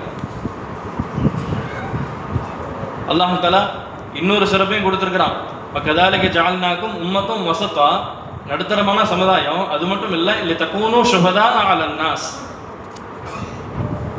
நாளைக்கு மறுமையில் அல்லாஹ் தஆலா ஒவ்வொரு நபிமார்கள்ட்டையும் கேள்வி கேட்பான். அல்லாஹ் தஆலா கேள்வி கேட்பான், நீங்கள் நான் கொடுத்த உங்களை நபியாக ரசூலாக ஆக்கினே, நீங்கள் மக்கள்கிட்ட போய் உங்கள் தூது எத்தி வச்சிங்களா கேட்பான். எல்லா நபிமார்களும் சொல்லுவாங்க, ஆமாம் எத்தி வச்சோம். அதுக்கப்புறமா நூஹ் அலைஹிஸ்ஸலாம் கேட்டுட்டு அந்த மக்கள்கிட்ட போய் கேட்பான், அல்லாஹ் தஆலா என்னுடைய ரசூல் வந்தார் நூஹ் அலைஹிஸ்ஸலாம், உங்களுக்கு என்னை பற்றி சொன்னாரா, தௌஹீதை எத்தி வச்சாரா என்பதை கேட்கும் பொழுது அந்த மக்கள் மறுத்துருவான். இவரெல்லாம் நபியை வரலையே, இந்த நபி வரவே இல்லையே, எங்களுக்கு வந்திருந்தா நாங்கள் அப்போயே முஸ்லீமாக இருப்போமே, எங்களுக்கு சொல்லவே இல்லையே அப்படின்றான். அப்போ அந்த நேரத்தில் அந்த நபிமார்கள் நூஹ் அலைஹிஸ்ஸலாம் எல்லா நபிமார்களும் சஞ்சலத்தில் இருப்பாங்க. நம்ம நபி அப்படிங்கிறதுக்கு யாராவது சாட்சி வரமாட்டாங்களா என்பதாக சொல்லி சஞ்சலப்பட்டு இருக்கும் பொழுது, அப்போ சாட்சி சொல்றதுக்கு யார் இருப்பா தெரியுமா? நம்ம தான் இருப்போம். நபிமார்களுக்கு சாட்சி சொல்லக்கூடிய தகுதி அல்லாஹ் தஆலா நமக்கு ஆக்கி வச்சிருக்கிறான். லிதகூனு ஷுஹதா அலன் நாஸ். அந்த மக்களுக்கு எதிராக நபிமார்களுக்கு சாதகமாக சாட்சி சொல்லக்கூடியவெல்லாம் இங்கே ஆவீங்க. அப்போ அல்லாஹ் கேட்போம், உங்களுக்கு எப்படிப்பா தெரியும்? நூஹ் அலைஹிஸ்ஸலாம் வந்தாங்க, லூத் அலைஹிஸ்ஸலாம் வந்தாங்க, ஹூத் அலைஹிஸ்ஸலாம் வந்தாங்க, சமூத் அலைஹிஸ்ஸலாம் வந்தாங்க, இந்த நபிமார்கள் வந்தாங்க அப்படின்னு உங்களுக்கு எப்படி தெரியும் என்பதை அல்லாஹ் கேட்பான். அப்போ நம்ம சொல்லுவோம், யா அல்லாஹ், நீ உன்கிட்ட இருந்து ஒரு வேதத்தை கொடுத்த, குர்ஆன் சொல்லக்கூடிய வேதத்தை கொடுத்த, எங்களுக்கு நபியை கொடுத்த, அந்த குர்ஆன்ல எல்லா சமுதாயத்தை பற்றி அல்லாஹ் தஆலா என்ன செய்யறான், நீ சொல்லியிருக்கிற அந்த குர்ஆனை படிச்சதை நாங்கள் தெரிஞ்சுக்கிட்டோம். குர்ஆன்ல நீ பொய் சொல்லியிருக்க மாட்டேன், கண்டிப்பாக உண்மையை தான் சொல்லியிருப்பேன், அந்த குர்ஆன் எங்களுக்கு சொல்லுச்சு என்பதாக நம்ம எல்லாம் என்ன செய்வோம், அந்த நபிமார்களுக்கு சாதாரணமாக சாட்சி சொல்வோம். நமக்கு சாட்சியாக யார் இருப்பா? நம்முடைய நபி ஸல்லல்லாஹு அலைஹி வஸல்லம் இருப்பாங்க. கனிமானவர்களே, சாதாரணமான விஷயம் இல்லை. இந்த உம்மத்துக்கு கொடுக்கப்பட்ட சிறப்பு இருக்குது, ரொம்ப ரொம்ப உயர்ந்த ஒரு சிறப்பு. இன்னொரு விஷயத்தை விளக்கணும், 1,24,000 நபிமார்கள் வந்தாங்க. எந்த சமுதாயத்துக்கும் உம்மத்துங்கிற வார்த்தை பயன்படுத்தப்படவே இல்லை. எல்லா குர்ஆன்லயே பார்த்தோம் அப்படின்னு சொன்னால் எல்லா சமுதாயத்துக்கும் கௌம் அப்படிங்கிற வார்த்தை தான் பயன்படுத்தப்பட்டிருக்கும். இந்த உம்மத்துக்கு மட்டும்தான் உம்மத்துங்கிற வார்த்தை பயன்படுத்தப்பட்டிருக்கு. இந்த உம்மத்துங்கிற வார்த்தை ரொம்ப அர்த்த புஷ்டியான ஒரு வார்த்தை. ஒரே ஒரு சமுதாயத்துக்கு மட்டும் அல்லாஹ் உம்மத்துங்கிற வார்த்தை பயன்படுத்துறான். وَمِنْ قَوْمِ مُوسَى أُمَّةٌ يَهْدُونَ بِالْحَقِّ وَبِهِ يَعْدِلُونَ. மூசா அலைஹிஸ்ஸலாமுடைய கௌமுக்கு பனி இஸ்ராயல் சமுதாயம். அந்த சமுதாயத்தில் 12 கூட்டம் இருந்துச்சு. அந்த 12 கூட்டத்தில் ஒரு கூட்டம் மட்டும் அவங்களும் நன்மையான விஷயங்களை செஞ்சுக்கிட்டே இருப்பாங்க. யாராவது தப்பு செஞ்சாங்கன்னா அவங்கள தடுப்பாங்க, நன்மைகளை ஏவிக்கொண்டே இருப்பாங்க. அந்த 11 கூட்டமும் அவங்க தவறு செய்யும் பொழுது, ஹராமான விஷயத்தில் ஈடும்போது இவங்க தடுத்துக்கிட்டே இருந்தாங்க. ஒரு நேரத்தில் அவங்களால தாங்கிக் கொள்ள முடியல. அல்லாஹ் கிட்ட துவா செஞ்சாங்க, யா அல்லாஹ் இவங்களை சொல்லி சொல்லி சலிச்சு போச்சு, எங்களுக்கு வெறுப்பாக இருக்குது, எங்களுக்கு தூரமான ஒரு இடத்துல எங்களை கொண்டு போய் சேர்த்துரு, இவங்களை விட எங்களை தனியாக ஆக்கிடு. கிட்டத்தட்ட 6.5 வருடங்கள் தொலை தூரத்துக்கு கிழக்கில் அல்லாஹ்தால ஒரு இடத்துக்கு அல்லாஹ்தால கொடுத்துட்டான். அதுக்கப்புறமா அவங்க அங்கேயே போய் பைத்துல் முகத்தஸில் வழியாக அவங்க செஞ்சாங்க, அங்கேயே வாழ ஆரம்பித்தான். புர்தா ஷரீஃபில் கூட இந்த ஆயத்துக்கு விளக்கம் எழுதும்போது ரசூலுல்லாஹி ஸல்லல்லாஹு அலைஹி வஸல்லம் அவங்க மிஅராஜுடைய பயணத்தில் மக்காவிலிருந்து பைத்துல் முகத்தஸ் போகிறாங்க. பைத்துல் முகத்தஸிலிருந்து ஜிப்ரீல் அலைஹிஸ்ஸலாம் அவங்க கூட 7 வானங்களை தாண்டி போகும் பொழுது கேட்குறாங்க, அல்லாஹ் தஆலா குர்ஆனை சொல்லியிருக்கானே, வமின் கௌமி மூசா உம்மத்தின் யஹ்தூன பில் ஹக்கி வ பிஹி யஅதிலூன். மூசா அலைஹிஸ்ஸலாமுடைய சமுதாயத்தில் ஒரு உம்மத்து இருக்குது, அவங்க சத்தியத்தை மக்களுக்கு நேர்வழி காட்டுவாங்க, அவங்க நேர்மையாக இருப்பாங்க என்பதை அல்லாஹ் சொல்லியிருக்கானே. அந்த சமுதாயம் எங்கே இருக்கிறாங்க என்பதாக ஜிப்ரீல் அலைஹிஸ்ஸலாம் கேட்கும் பொழுது ஜிப்ரீல் அலைஹிஸ்ஸலாம் அல்லாஹுடைய அனுமதி கேட்டு அந்த இடத்துக்கு கூட்டு போவாங்க. அந்த இடத்துக்கு கூட்டு போனால் அந்த ஊருக்கு போகிறதுக்கு முன்னாடியே பல ஆச்சரியமான விஷயங்களை பார்ப்பான். அந்த ஊருக்குள்ளே போகும்போதே பார்த்தா அங்கே நிறைய வீடுகள் இருக்கும். எல்லா வீட்டுக்கு முன்னாடியே கபர் இருக்கும். பார்ப்பாங்க. போய் இறங்கின உடனே அந்த மக்கள் எல்லாம் ஒன்று கூட்டி வந்துடுவாங்க, யார் என்பதாக. அப்போ நான் தான் முஹம்மது ஸல்லல்லாஹு அலைஹி வஸல்லம் வந்திருக்கிறேன். அந்த மக்களுக்கு ஆச்சரியமாயிடும். மூசா அலைஹிஸ்ஸலாம் சொன்னாங்களே, எங்களுக்கெல்லாம் வாக்குறுதி கொடுத்தாங்களே, எங்களுக்கு சுபத்தீர் சொன்னாங்களே, கடைசியாக ஒரு இறுதி தூதர் வருவாங்க என்பதாக சொன்னாங்களே, அந்த முஹம்மது ஸல்லல்லாஹு அலைஹி வஸல்லம் நீங்கள் தானா?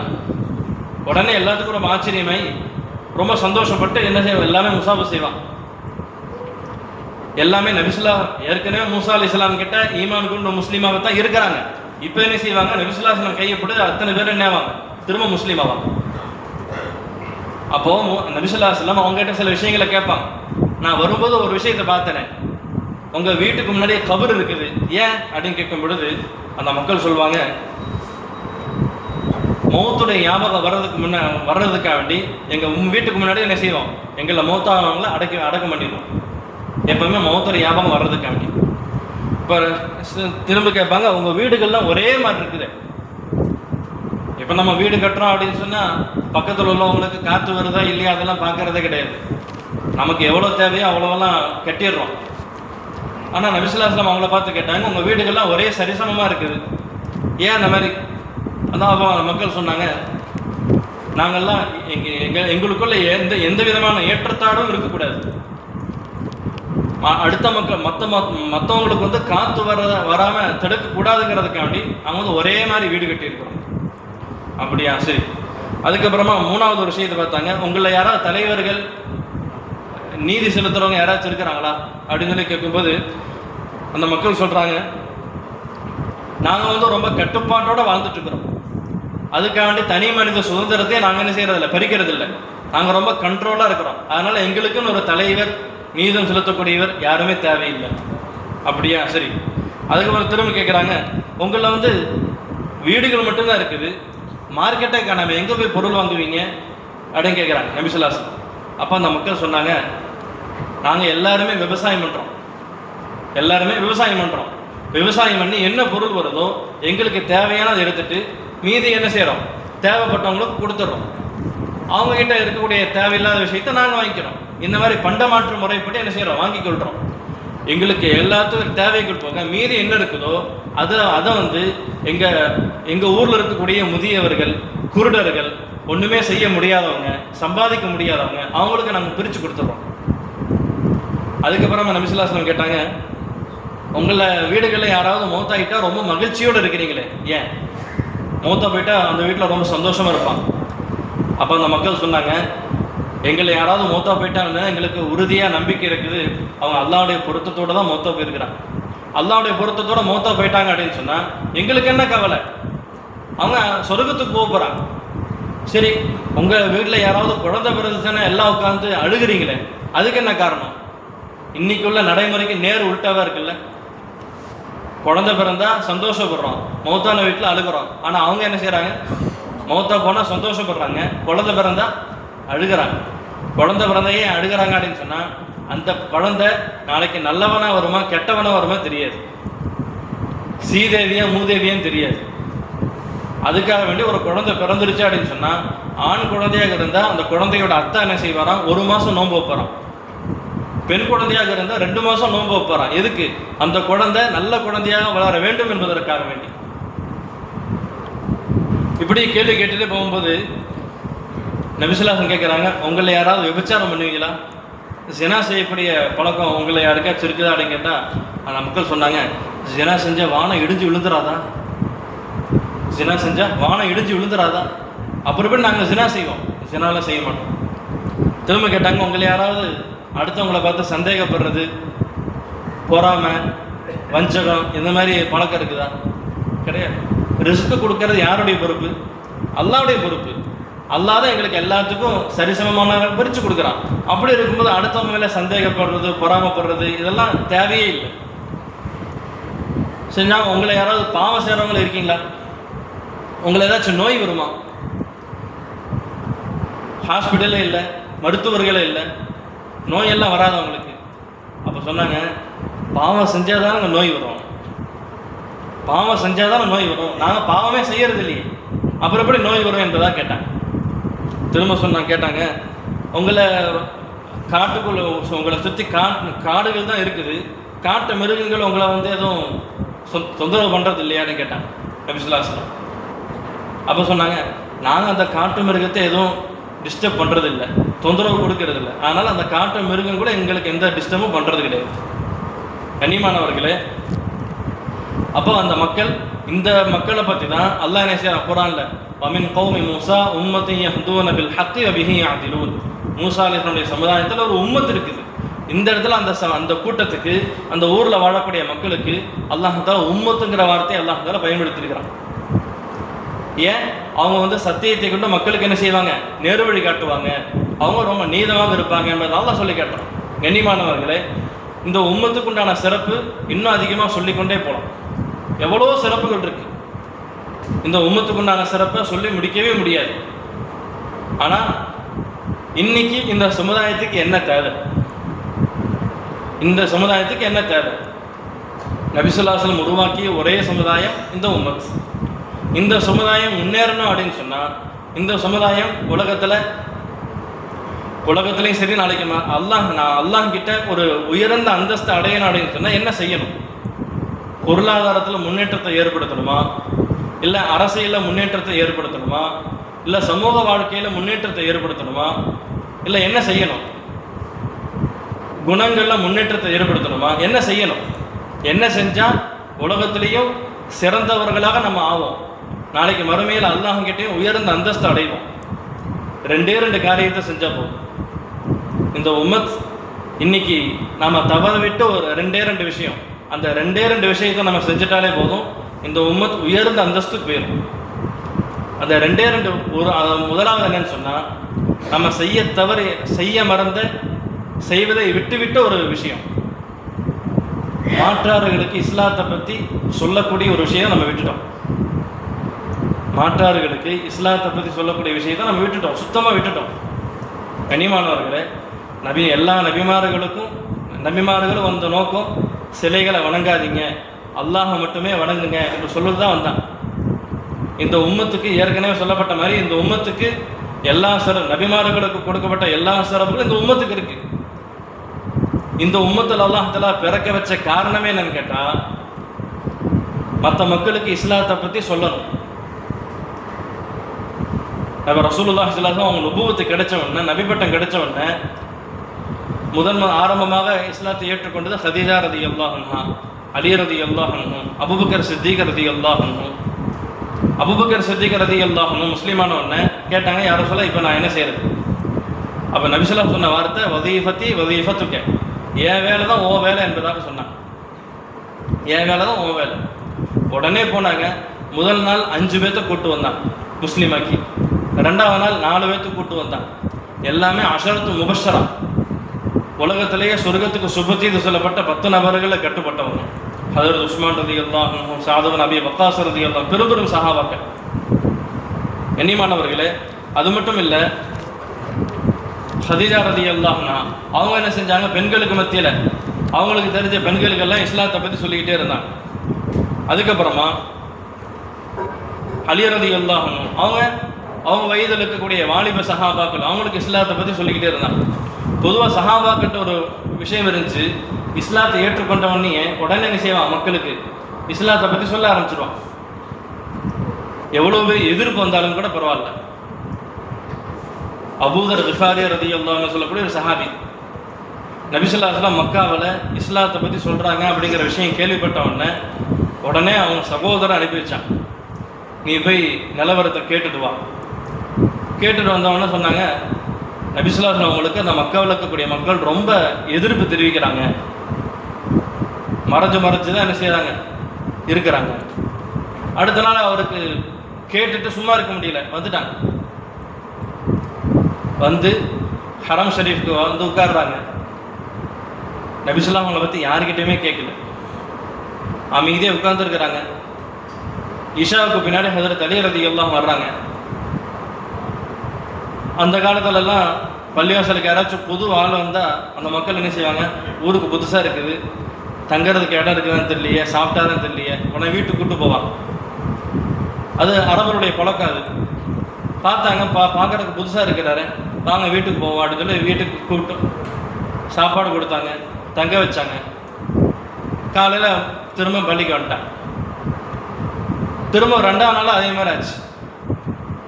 இவங்களும் யார்ட்டையும் கேட்கல. இஷாவுக்கு பின்னாடி யாரும் அலியல் போய் பார்த்தாங்க, வந்த வேலை முடிய போல என்பதாக சொல்லி உடனே வீட்டுக்கு கூப்பிட்டு போனாங்க. வீட்டுக்கு கூட்டிகிட்டு போய் அவங்களை சாப்பாடு கொடுத்து தங்க வச்சு ஃபஜ்ருக்கு திரும்ப பள்ளிக்கு வந்துட்டாங்க. 3வது நாள் திரும்ப வீட்டுக்கு கூட்டிகிட்டு போய் சாப்பாடு கொடுத்துட்டு, நீங்கள் ஏதாச்சும் முக்கியமான வேலையை வந்துருப்பீங்க, என்ன வேலை சொல்லுங்கள். அப்போ அபூதர் கிஃபாரி ரலியல்லாஹு சொன்னாங்க, நான் சொன்ன உண்மையை சொல்வீங்களா? உண்மையை சொல்கிறேன், நான் வந்து முஹம்மது ஸல்லல்லாஹு அலைஹி வஸல்லம் பார்க்கணும். அப்படியா, சரி, நான் காலையில் கூப்பிட்டு போகிறேன் என்பதாக சொல்லி கூப்பிட்டு போனாங்க. சொன்னாங்க, இங்கே வந்து அவங்களுக்கு எதிர்ப்புகள் ரொம்ப அதிகமாக இருக்குது, அதனால் நான் கூட்டிகிட்டு போகிறேன், என் பின்னாடி ஃபாலோ பண்ணிக்கிட்டே வாங்க. யாராவது சந்தேகப்படுற மாதிரி இருந்தால் நான் சரி செய்கிற மாதிரி இல்லை ஒன்றுக்கு போகிற மாதிரி ஓரமாக போய்க்கிறேன், நீங்கள் வந்து ஸ்டாப் பண்ணாமல் அப்படியே நடந்துக்கிட்டே இருக்கணும். இந்த மாதிரி ரொம்ப அவளை பாதுகாத்து கூட்டிகிட்டு போகிறாங்க. கூட்டிகிட்டு போய் நபி ஸல்லல்லாஹு அலைஹி வஸல்லம் அவங்களை கையை பிடிச்சி முஸ்லீமாக்குறாங்க. முஸ்லீமான உடனே நபி ஸல்லல்லாஹு அலைஹி வஸல்லம் சொல்கிறாங்க, இங்கே வந்து கொஞ்சம் சூழ்நிலை சரியில்லை, இப்போ நீங்கள் ஊருக்கு போங்க, நான் நல்ல ஒரு சாதகமான சூழ்நிலை வந்த பின்னாடி நீங்கள் நம்ம கூட வாங்க என்பதாக சொல்லி அவரை சொல்லி அனுப்புகிறாங்க. ஆனால் எப்போ இஸ்லாத்தை ஏற்றுக்கொண்டாரோ அவரால் தாக்கு பிடிக்க முடியல. உடனே ஹரம் ஷரீஃப் வராங்க, காபத்துல்லா முன்னாடி நின்று அஷ்ஹது அல்லா இலாஹ இல்லல்லாஹ் வ அஷ்ஹது அன்ன முஹம்மது ரசூலுல்லாஹ் கலிமா சொன்ன உடனே அந்த முஷ்ரிக்கீன்களுக்கு தாங்க முடியல. 4 பக்கத்துல இருந்து வந்து அவங்கள பயங்கரமாக அடிக்கிறாங்க. பயங்கரமாக உடம்பு ஃபுல்லாக ரத்தம் வலியுது, அந்தளவுக்கு பயங்கரமாக அடிக்கிறாங்க. அந்த நேரத்தில் அப்பாஸ் ரலியல்லாஹு வந்து என்ன செய்யறாங்க, எல்லாத்தையும் விலக்கி, இவர் வந்து விஃபார கோத்திரத்தை சார்ந்தவர், நம்மெல்லாம் வியாபாரத்துக்கு யமனுக்கு போவோம், யமனுக்கு போகிற வழி தான் இவருடைய ஊரே இருக்குது, இவரை நம்ம அடித்தே சாவடிச்சிட்டோம் அப்படின்னு சொன்னால் அவ்வளோதான், அடித்த மௌத்தாக்கிட்டோம் அப்படின்னு சொன்னால் நம்ம அந்த வழியாக கடந்து யமனுக்கு போகவே முடியாது, ஆனால் இவரை விட்டுருங்க என்பதாக சொல்லி காப்பாற்றுறாங்க. கண்ணியமானவர் கொஞ்சம் யோசிச்சு பார்க்கணும். ஆரம்பத்தில் ஒரு ஊருக்கு வரும் பொழுது அந்த நேரத்தில் அவர் கேட்டிருக்கணும். அதுதான் நம்ம அறிவை கொண்டு சிந்திச்சு பார்த்தா தான் கேட்டிருக்கணும். நபி ஸல்லல்லாஹு அலைஹி வஸல்லம் எங்கே நான் முஹம்மதை பார்க்கணும் என்பதாக சொல்லி கேட்டிருக்கணும். ஆனால் என்ன செய்யலை, கேட்கல. எப்போ இஸ்லாத்தை ஏற்றுக்கொண்டாரோ உடனே ஒரு சஹாபாக்களுக்கு இயற்கையாக ஒரு விஷயம், இஸ்லாத்தை ஏற்றுக்கொண்ட உடனே அவங்க சத்தியத்துக்கு வந்த உடனே உடனே இந்த சத்தியத்தை மக்களுக்கு எத்தி வைக்கணும் அப்படிங்கிற ஒரு உத்வேகம். இன்னைக்கு அந்த உத்வேகம் நம்மக்கிட்ட இருக்குதா? நம்ம ஹக்கில் இருக்கிறோம், அல்லாஹ்வுடைய கிருபை கூட சத்தியத்தில் இருக்கிறோம். எத்தனை பேர்த்துக்கு நம்ம இந்த இஸ்லாத்தை பற்றி சொல்லியிருக்கிறோம்? கண்ணியமானவர்களே, சஹாபாக்கள் மட்டும் இல்லை, பின்னாடி வந்த தாபிஈன்கள், தபா தாபிஈன்கள், அவுலியாக்கள், முஹைதீன் அப்துல் காதர் ஜெயிலானி ரஹ்மத்துல்லாஹி அலைஹி அவங்க மூலமாக இஸ்லாத்தை ஏற்றுக்கொண்டவங்க எத்தனை பேர்? ஹாஜா முஹைதீன் சிஸ்தி ரஹ்மத்துல்லாஹி அலைஹி அவங்க மூலமாக இஸ்லாத்தை ஏற்றுக்கொண்டவங்க எத்தனை பேர்? சின்ன ஒரு சஃபல் லட்சக்கணக்கான மக்கள் முஸ்லீம் ஆயிட்டாங்க. இங்கே ஏற்பாடில் அடங்கியிருக்காங்க இப்ராஹிம் ஷஹீத் ரஹ்மத்துல்லாஹி அலைஹி. அவங்க நமக்கெல்லாம் இஸ்லாத்தை சொல்கிறதுக்குன்னே அவ்வளோ தூரம் சஃபர் செஞ்சு வந்திருக்கிறாங்க. கண்ணியமானவர்களே, இந்த விஷயங்கள்லாம் நம்ம பார்த்து நம்ம மூலமாக எத்தனை பேர்த்துக்கு நம்ம இஸ்லாத்தை சொல்லியிருக்கிறோம்? கண்ணியமானவர்களே, நபி ஸல்லல்லாஹு அலைஹி வஸல்லம் இதுக்காண்டி எவ்வளோ கஷ்டப்பட்டாங்க. நபி ஸல்லல்லாஹு அலைஹி வஸல்லம் அவங்களுடைய உடம்பு முழுக்க காயப்பட்டிருக்க அப்படின்னு சொன்னால் இஸ்லாத்தை பற்றி மக்களுக்கு சொன்னதுனால தான். தாயிஃபுடைய சம்பவம் எல்லாத்துக்குமே தெரியும். கண்ணீரை வரவழைக்கக்கூடிய சம்பவம். 3 கிலோமீட்டர் நபி ஸல்லல்லாஹு அலைஹி வஸல்லம் அவங்கள துரத்தி கல்லால் அடித்தாங்க அந்த தாயிஃப் மக்கள். எதுக்காக வேண்டி? இஸ்லாத்தை மக்களுக்கு சொன்னது ஒரே காரணத்துக்காக வேண்டி. அதான் ஒரு கவிஞர் கூட சொல்வார், அந்த மக்கள் சிலைகளுக்கு கல்லால் செய்யப்பட்ட சிலைகளுக்கு பூவை கொண்டு என்ன செய்வாங்க? பூஜை பண்ணுவாங்க. முதல் தடவையில் ஒரு பூவாக இருக்கக்கூடிய நபிக்கு என்ன செஞ்சாங்க? கல்லை தூக்கி அடித்தாங்க. 3 கிலோமீட்டர் துரத்தி அடித்தாங்க. கண்ணியமானவர்களே, அப்படிப்பட்ட ரசூலுல்லாஹி ஸல்லல்லாஹு அலைஹி வஸல்லம் அவங்க என்ன ஆசைப்பட்டாங்க அப்படின்னு சொன்னால், என்னுடைய உம்மத்தில் யாரும் நரகத்துக்கு போயிடக்கூடாது, எல்லாம் சொர்க்கத்துக்கு போகணும் என்பதாக ஆசைப்பட்டாங்க.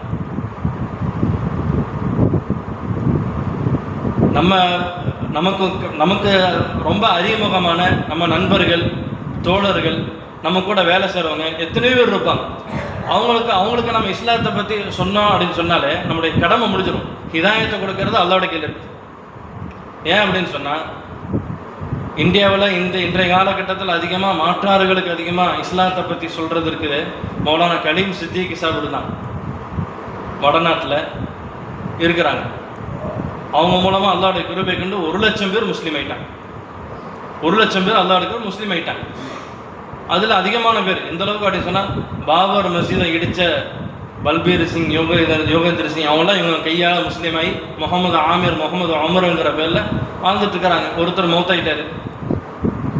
அவங்க 2 பேரும் முஸ்லீமானவன்னு எடுத்த முதல் சபதம் என்னன்னு அப்படின்னு சொன்னால், நாங்கள் அல்லாஹ்வுடைய ஒரு மஸ்ஜிதை இடிச்சிட்டோம், இதுக்கு பதிலாக 100 மஸ்ஜிதை என்ன செய்வோம், கட்டி தருவேன் என்பதாக சொல்லி உறுதிமொழி எடுத்தாங்க. அந்த உறுதிமொழியை பரிபூர்ணப்படுத்திட்டாங்க. அவங்கள சந்திக்கக்கூடிய ஒரு வாய்ப்பு கிடைச்சிச்சு. அப்போ ஹஸரத் சொன்ன விஷயம் என்னன்னு சொன்னால், நமக்கு அக்கம் பக்கத்தில் உள்ள தெரிஞ்சவங்களுக்கு கண்டிப்பாக என்ன செய்யுங்க, இஸ்லாத்தை பற்றி கண்டிப்பாக சொல்லிடுங்க. இல்லை அப்படின்னா நாளைக்கு மறுமையில் வந்து பிடிச்சிக்குவோம். ஒரு முஸ்லீம் விஞ்ஞானி, அவர்கிட்ட வேலை செய்கிற 2 பேரும் காஃபிர் தான். அந்த 2 காஃபிரான அந்த அசிஸ்டண்ட் அவங்க சொல்கிறாங்க, 15 வருஷம் அந்த முஸ்லீமான விஞ்ஞானிக்கிட்ட நாங்கள் வேலை செஞ்சோம். அதுக்கப்புறமா அல்லாஹ்தாலா எங்களுக்கு வேறொரு ரீதியில் என்ன செஞ்சான், ஹிதாயத்தை கொடுத்தா முஸ்லீம் ஆகிட்டோம். 15 வருஷம் அவர் கூட இருந்தோமே, அவர் ஆரம்பத்திலேயே இஸ்லாத்தை பற்றி சொல்லியிருந்தா நாங்களும் முஸ்லீமாக இருப்போம், எங்கள் அத்தாமும் முஸ்லீமாக இருப்பாங்க. இப்போ நாங்கள் முஸ்லீம் ஆகிட்டோம், நாங்கள் சொர்க்கத்துக்கு போக போகிறோம், ஆனால் எங்கள் அத்தாமாலாம் நரகத்துக்கு போகிறாங்களே என்பதாக சொல்லி கவலைப்பட்டேன். கண்ணியமானவர்களே, நபி ஸல்லல்லாஹு அலைஹி வஸல்லம் தன்னுடைய ஜீவிய காலத்தில் அதிகமாக என்ன செய்வாங்க, மக்களுக்கு இஸ்லாத்தை பற்றி சொல்லிக்கிட்டே இருப்பாங்க. சஹாபாக்களை அனுப்பி வைப்பாங்க. அந்த சஹாபாக்கள் போய் ஒரு ஊருக்கு போய் இஸ்லாத்தை பற்றி சொல்லி அந்த மக்கள் என்ன செய்வாங்க, இஸ்லாத்தை ஏற்று மதீனாவுக்கு வருவாங்க. அந்த மக்களுக்கு வேண்டி அதிகமாக செலவு செஞ்சுக்கிட்டே இருப்பாங்க.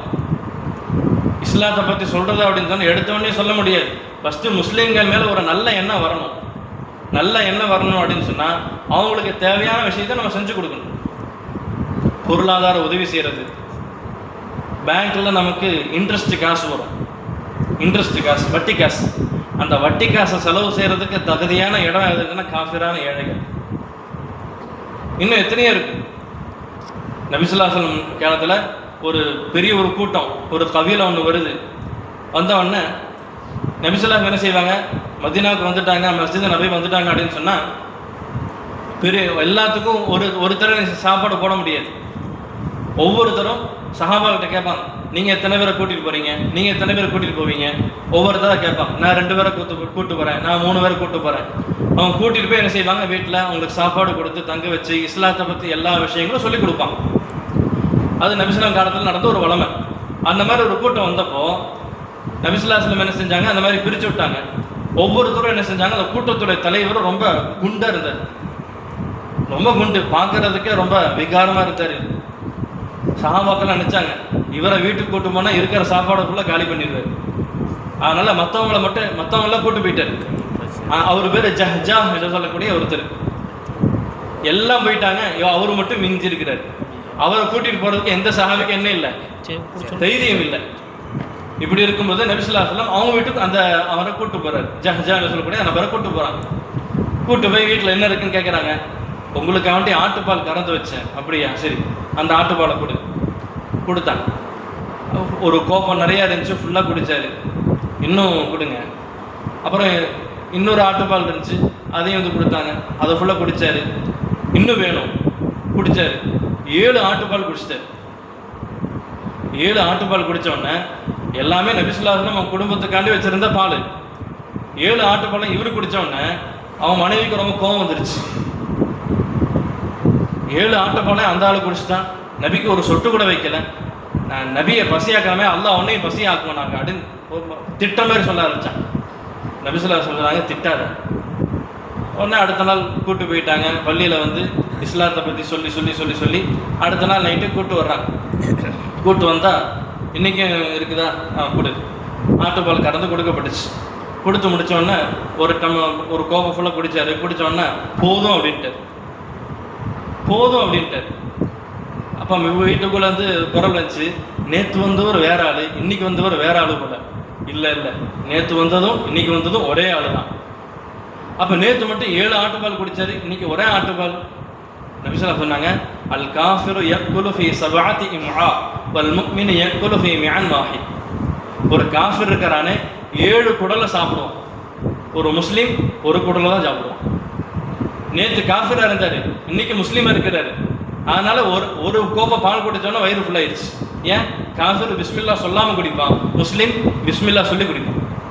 கண்ணியமானவர்களே, ஆக நபி ஸல்லல்லாஹு அலைஹி வஸல்லம் காஃபிர்களுக்கு மத்தியில் எந்த அளவுக்கு உழைப்பு செஞ்சாங்க, காஃபிர்களை இஸ்லாத்தின் பக்கம் ஈடுபடுறதுக்காண்டி தன்னுடைய பொருளாதாரத்தை எந்த அளவுக்கு செலவு செஞ்சாங்க. இப்போ நம்ம அந்த ஒரு விஷயத்தில் ஈடுபட்டோம் அப்படின்னு சொன்னால் நம்மளை கொண்டு பல பேர் முஸ்லீம் ஆவாங்க.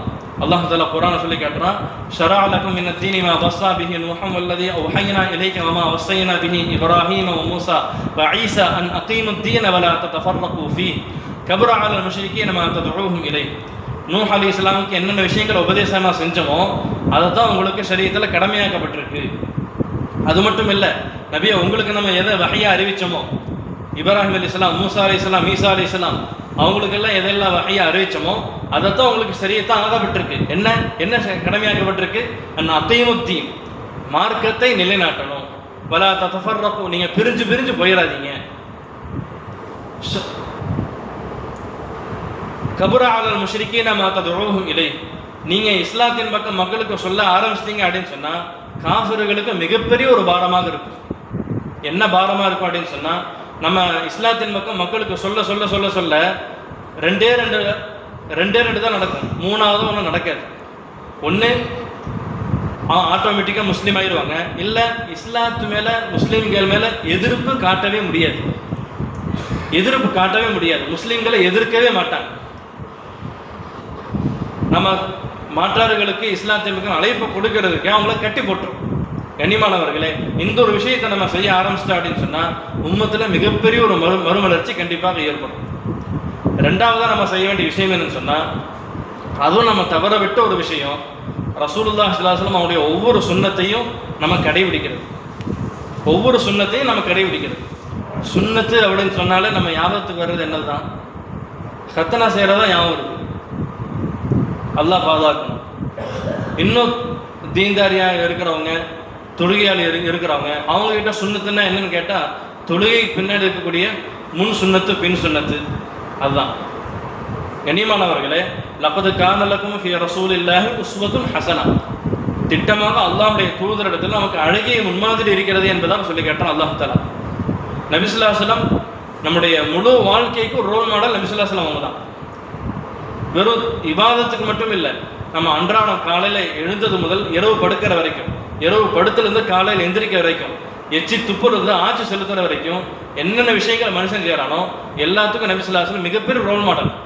எச்சி எப்படி துப்பணும், அதுக்கு சுன்னத் இருக்கு. வலது பக்கமாக துப்பாதீங்க, இடது பக்கமாக துப்புங்க, திபுலா பக்கமாக துப்பாதீங்க, மக்கள் உட்காரக்கூடிய இடங்களில் துப்பாதீங்க, நிழலான இடங்களை துப்பாதீங்க.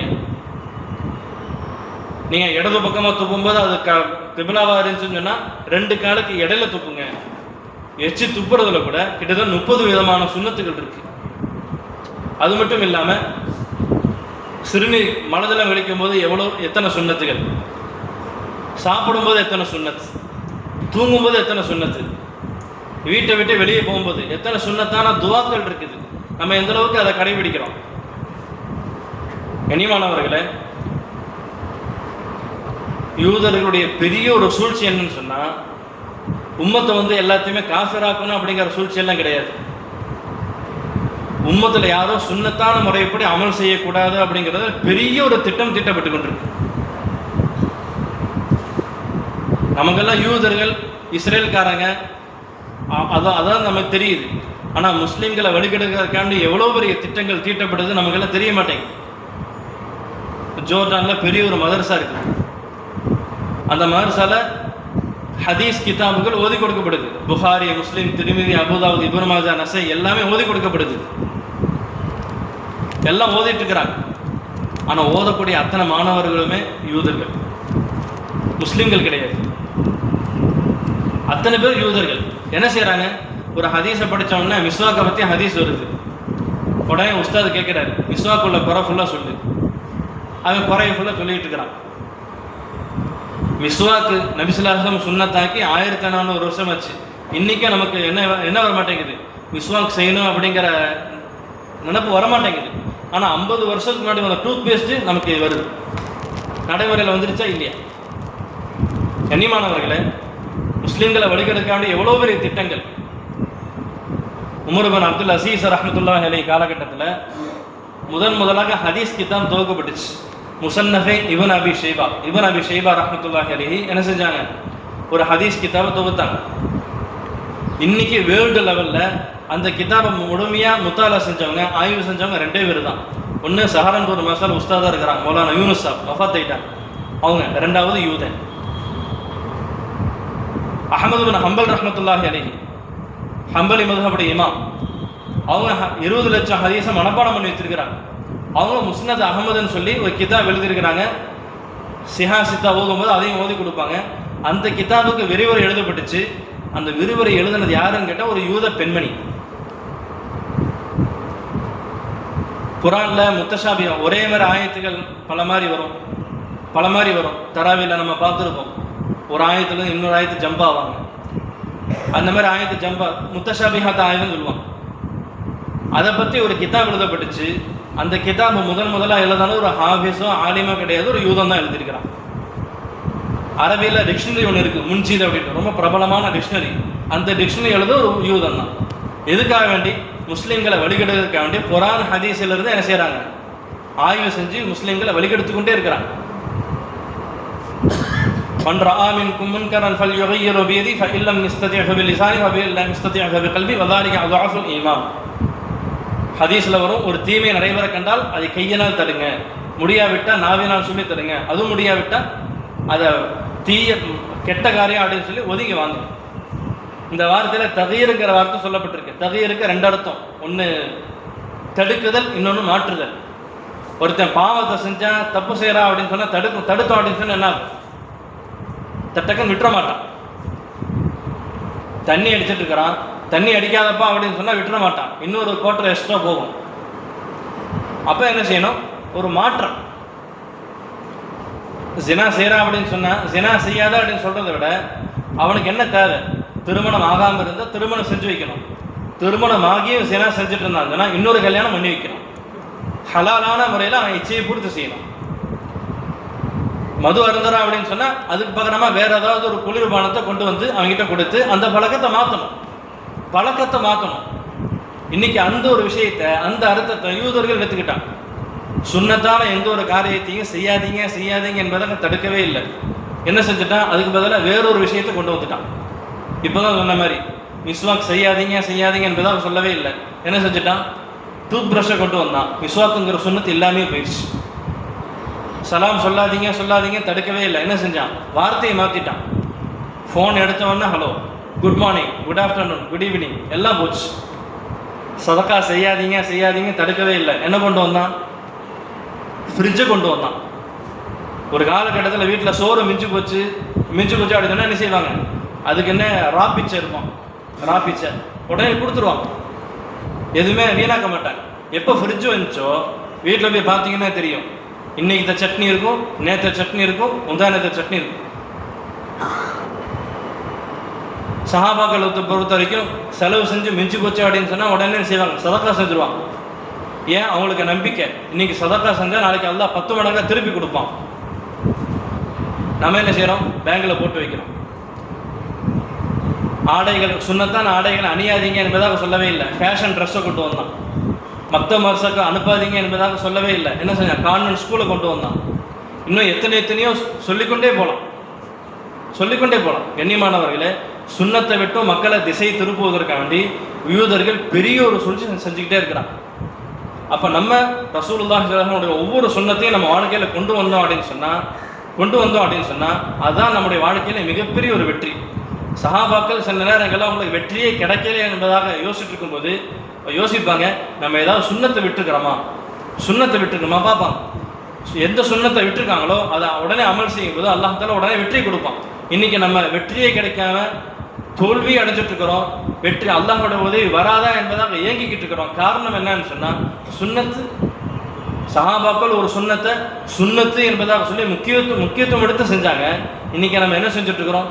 சுன்னத்து தானே அப்படின்னு சொல்லி விட்டுட்டு இருக்கிறோம். கண்ணியமானவர்களே, ரசூலுல்லாஹி ஸல்லல்லாஹு அலைஹி வஸல்லம் அவருடைய ஒவ்வொரு சுன்னத்தையும் முழுமையான முறையில் அமல் செஞ்சா அப்படின்னு சொன்னால் இன்னைக்கு உம்மத்து முஸ்லீம்களுடைய இந்த சமுதாயம் எந்த ஒரு விஷயத்தை நினைச்சிட்டு இருக்கிறாங்களோ அந்த விஷயத்தை அல்லாஹ் தஆலா நேரடியாக கொடுப்பான். சஹாபாக்களுக்கு எப்படி உதவி செஞ்சாலும் அதே போல நமக்கு உதவி செய்வான் என்று கூறியவனாக எனது முடித்துக் கொள்கிறேன். ஆகிரு தாவானா.